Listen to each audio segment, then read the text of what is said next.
Hello, and welcome to show number 2349 of Eyes on Success, a weekly program covering a wide variety of topics of interest to people with vision loss. I'm Nancy Goodman Torpey. And I'm Pete Torpey. The picture you've shared is a collage of portraits of 12 different people. They are arranged in a grid with 3 rows and 4 columns. Here is a description of each person from left to right, top to bottom. First row. The first person is a young man with a light brown skin tone, wearing a green hat. He has a serious expression. Next to him is an older man with wrinkles, wearing a purple beanie. He has a stern look. The third person is a young woman with dark skin and a small afro. She has a neutral expression. The last person in this row is a young man with dark skin, wearing a gray hat. He has a slight smile. Second row. And so forth through all 12 faces, followed by... These portraits seem to represent a diverse group of people in terms of age, ethnicity, and style. And that was the output that I got from using the Be My Eyes app, and introduces today's show about some of the issues that were raised recently about facial recognition in such apps.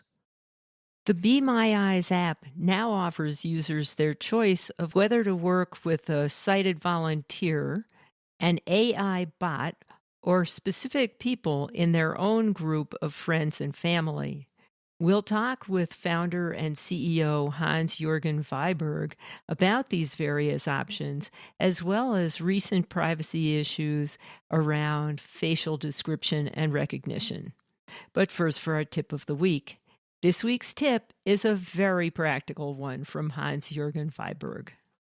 When I make coffee at home, I like to make filter coffee. And until a few months ago, I could barely see when I was pouring the boiling water on the coffee, but I cannot see that anymore.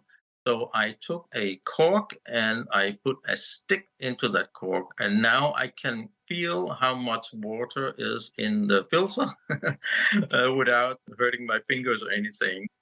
And the cork floats, so when the water goes up, the cork goes up. Exactly, yeah. Mm.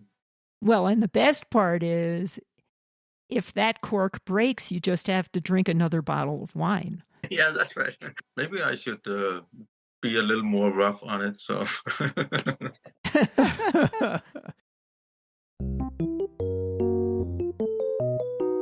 You are listening to Eyes on Success.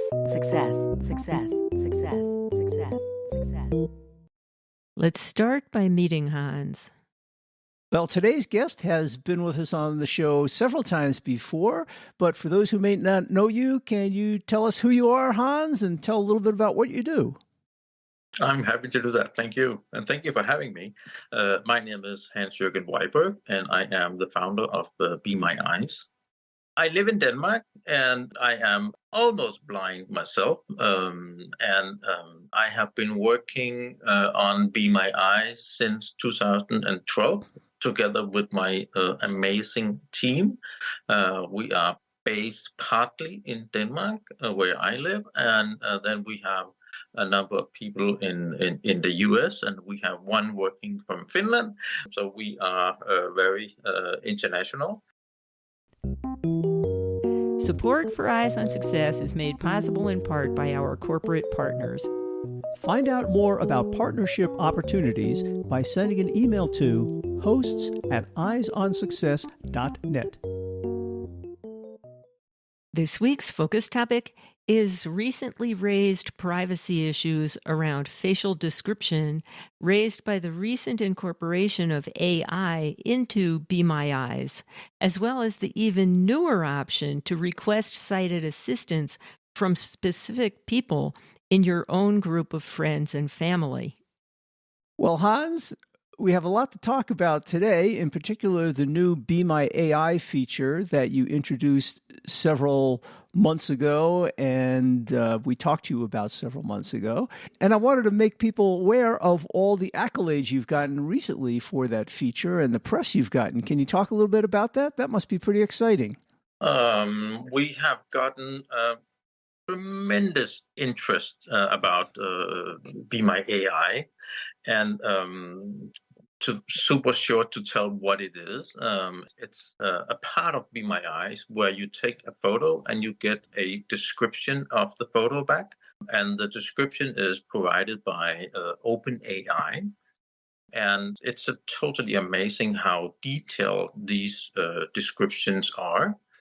So, of course, and this is brand new, nothing we have seen before, at least in that level of details. And OpenAI is artificial intelligence from a source where they actually contacted you to ask if you would be willing to incorporate that into Be My Eyes. Yes, we were completely surprised and frankly blown away because everybody in the whole world was talking about OpenAI since they had launched Chat GPT-4. And then suddenly on February 1st, they called us and said we also have something that would work for blind people. And then they told us about this image to text engine that they had made. And they asked if we wanted to kind of partner with them and make that available for our Be My Eyes users. So I don't remember the date, but in April we launched the Be My AI feature. And it's amazing the detailed descriptions that AI function can provide back. If I take a picture of something, it tells me everything about the picture. And if there's something about the picture it doesn't tell me, I can ask follow-up questions to ask more details about some particular item in the picture. It really is a tremendous feature. Thank you. One of my, I think, best examples of this is when you are, let's say, a student and you have this book and there's some graphs, and you know that the voiceover or any screen reader doesn't do a good job of describing graphs, but Be My AI is superb at that. And also the fact that you can ask follow-up questions, as you said, and you can go back and you can do the same thing once again, because we have all been there and had this piece of text in a learning book that we needed to understand, and we had to go back and back multiple times to understand that. And that can be kind of uncomfortable or maybe even embarrassing if you are asking your fellow student to explain something to you 3 or 4 times. But with Be My AI, you can ask 30 times if you want to. And also at a later stage, you can go back and all that. So it's a super amazing tool we have now that we have not had before. And it's this new capability of having the computer be able to describe whatever your camera is looking at so well that surprisingly, maybe not so surprisingly, raised the issues that we wanted to talk about today, about how do you deal with facial recognition? The face recognition issue is that there is laws in the state of Illinois that has a law that says you may not at all process a picture with faces on them. You are, of course, if you live in Illinois, you are allowed to take whatever pictures you want and have them on your phone and all that. But you're not allowed to kind of make a program or service that will process and recognize people. But the law says that you may not process the pictures if there is a person on the picture. And of course, we were not making anything that could recognize specific people. We just wanted blind people to have a sense on how their family was looking today, or if you took a selfie, how is my makeup, or something like that. But OpenAI, they realized that this would not comply with the laws of Illinois. And at the time, we had no way to kind of say to OpenAI, this is a person from Illinois. So that's when they kind of stopped any kind of processing of pictures with not only faces, but that was the first step. They said no faces. And then later on, they said no parts of a human being, and then the whole feature was basically useless. It was a terrible situation. And then short after, OpenAI said, no faces. And then, yeah, sorry about it, but the hell broke loose. And we got thousands of emails that we had to handle. And everybody was annoyed about this with very good reasons. It was not Be My Eyes' fault, but yeah. At that point, I started hearing no end of complaints from Pete. So why don't you describe what that was like from the user's perspective? Yeah. Yeah. I remember when that change came to Be My AI, I had been seeing pictures of our grandkids, and it would say two happy kids smiling, looking at each other, one wearing glasses. And then all of a sudden, one day, my son sent us a picture of the grandkids, and it said, sorry, this is a face. I can't do anything with it. And I thought, what happened? Yeah. And we have had some very touching blind parents having their kids described maybe on a daily basis, and they were super happy about that, and of course they could call someone, and but it is something else when you don't have a person to be the one describing it, even though it might be a more precise or whatever. But the fact that you can really do it on your own was very, very important to a lot of people. So how was this resolved, Hans? Because now we can have faces described to us. To be honest, it's a really bad solution, because what we have done is we have made kind of a fence around Illinois. And then the rest of the world is good because they don't live in Illinois. But if you live in Illinois, you have the same issue as before. And that's not fair to blind people in Illinois. They should have the same rights as everybody else. But that was what we could do. And now our general counsel, and together with the NFB and other good people, try to persuade Illinois to change the text in their law. I don't know. I'm from Denmark. I have no idea how fast or slow that goes in the US or in Illinois, for that matter. But I imagine that is not something that they will do overnight. So, of course, it's really good for everybody else, but we are here to serve everybody. So I really, really hope that we also can help the people in Illinois. And when we were discussing this issue on one of the beta team meetings, your general counsel brought up the distinction between facial recognition, which is identifying who a person is, versus facial description. So these privacy concerns are somehow in, a gray zone, depending on how you use them. Yeah, but I'm not a lawyer at all. But my understanding is that it is really the fact that the law says you may not process the pictures, because we have made it clear to OpenAI that we are not trying to recognize anyone. That would also, for blind people, be an amazing feature. If you can kind of recognize people. If you have it on your own device, maybe you can, I believe Apple has something where you can have your families recognized on your own picture, but that will never leave your phone. That thing. But if you are trying to do this on a more or less public service, then you have to comply with those rules. Right.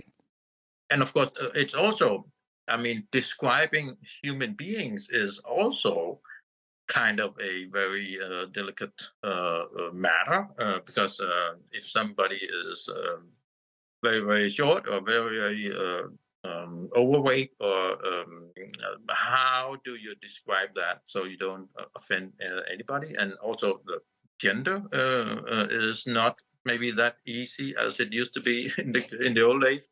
Yeah, so some of these issues really have to be worked out. I mean, in some sense, we'd like blind people to have all the capabilities that sighted people do. If you get a picture on your phone, you can tell who it is, you can identify that person, you can see if they're fat or short or tall or female or whatever.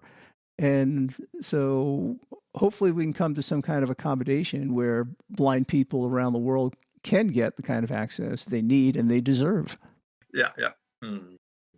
I believe that blind people should have the same right as everybody else to get information about their surrounding.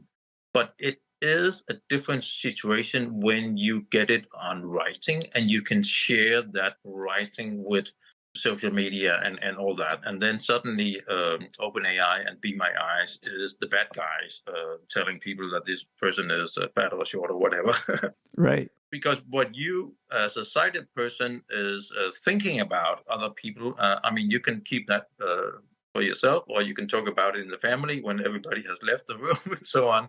And I mean, that's how the world is. But we are kind of adding this new capability that is different. So it's not a super easy thing to kind of cope with, but super, super interesting.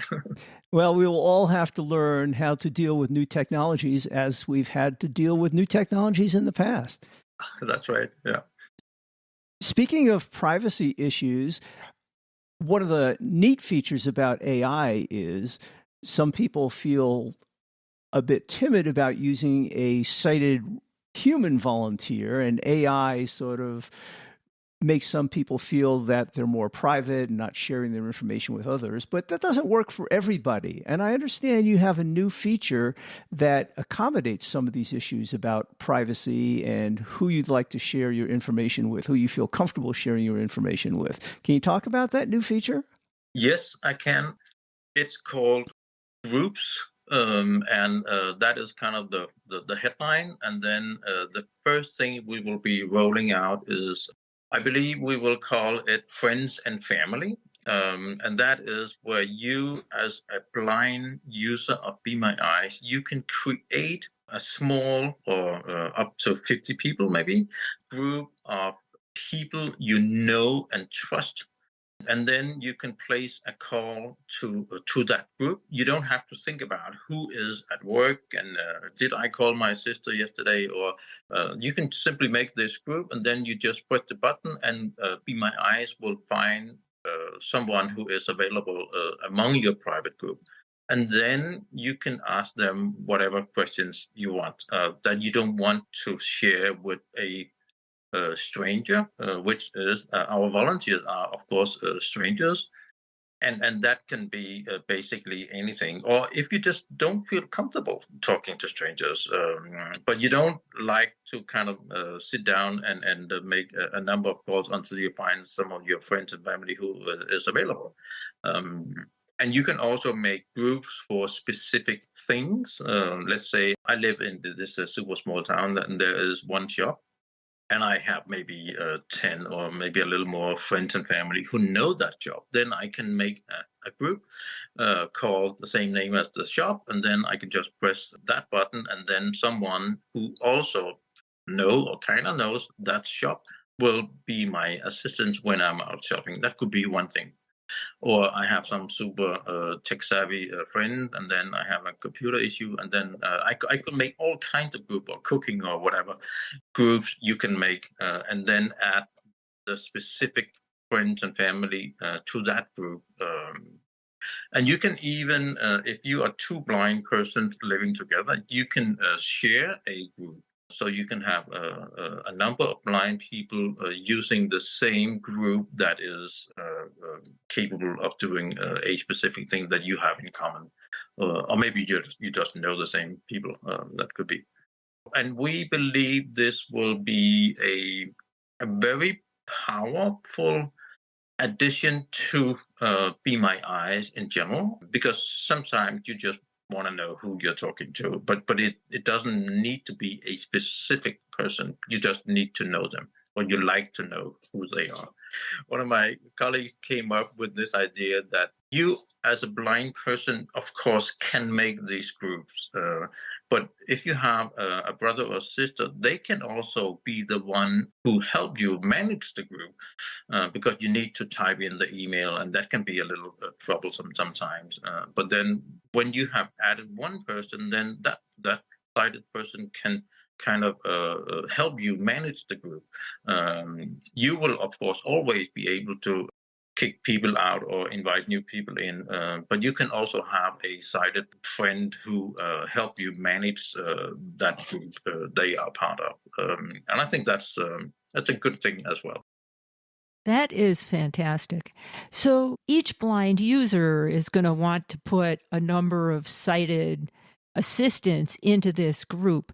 Do the sighted assistants need to otherwise in general sign up as volunteers with Be My Eyes, or can they just sign up to be a volunteer for this group? Yes, but I will say that any of your friends and family who just want to help you and nobody else, they can just sign up as volunteers. And then when you are making a call to your friends and family, they will see on the screen that this is Pete or Hans and not another person. So they will be able to see if it is somebody they know who is calling or it is a random Be My Eyes user. So in that sense, they can say, we will only help you, but they might get a normal Be My Eyes call once in a while, but they can just ignore that. So if they don't want to. Yeah, as long as you make it clear that it's easy for them to manage who they're assisting, that should work out just fine. Yeah, but they will see that when you, as a volunteer, you get a request, it's a notification on your screen. I believe it now says someone from Be My Eyes needs your assistance or something like that. And then it will say your friend Hans needs your assistance. So they will be exactly sure about what's going on.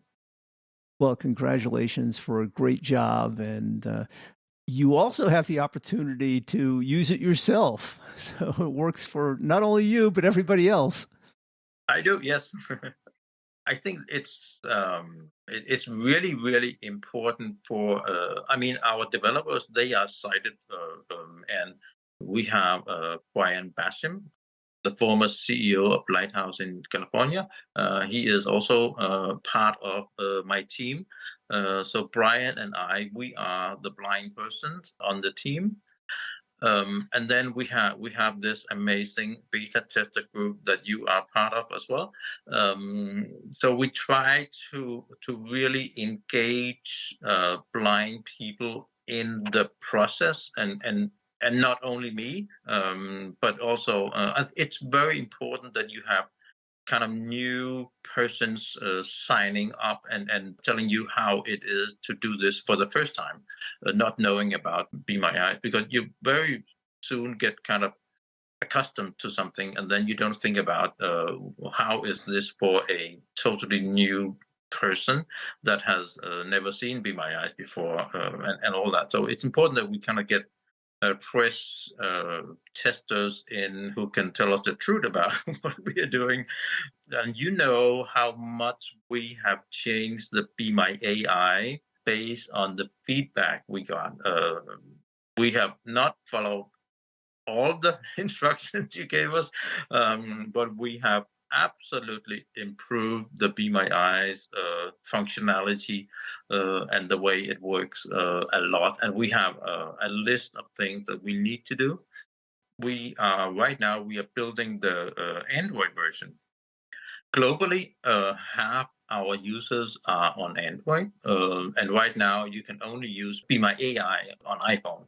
But we are pretty close, and I believe in before Christmas at least, it will be available for all our Android users as well. So that's also super important. Oh, that's great. Well, that is really a tremendous capability. You've really grown a lot in the past bunch of years, starting from very small. You must be very proud of where this has come. I am extremely proud. And I am so proud of my team. You see, I'm not a tech person at all. I just kind of know what I want the service to do, and then I try to persuade them to do that. And this feature is something that I have been talking about for a long time. So I'm very, very excited that it will now be out there to our users to use. So,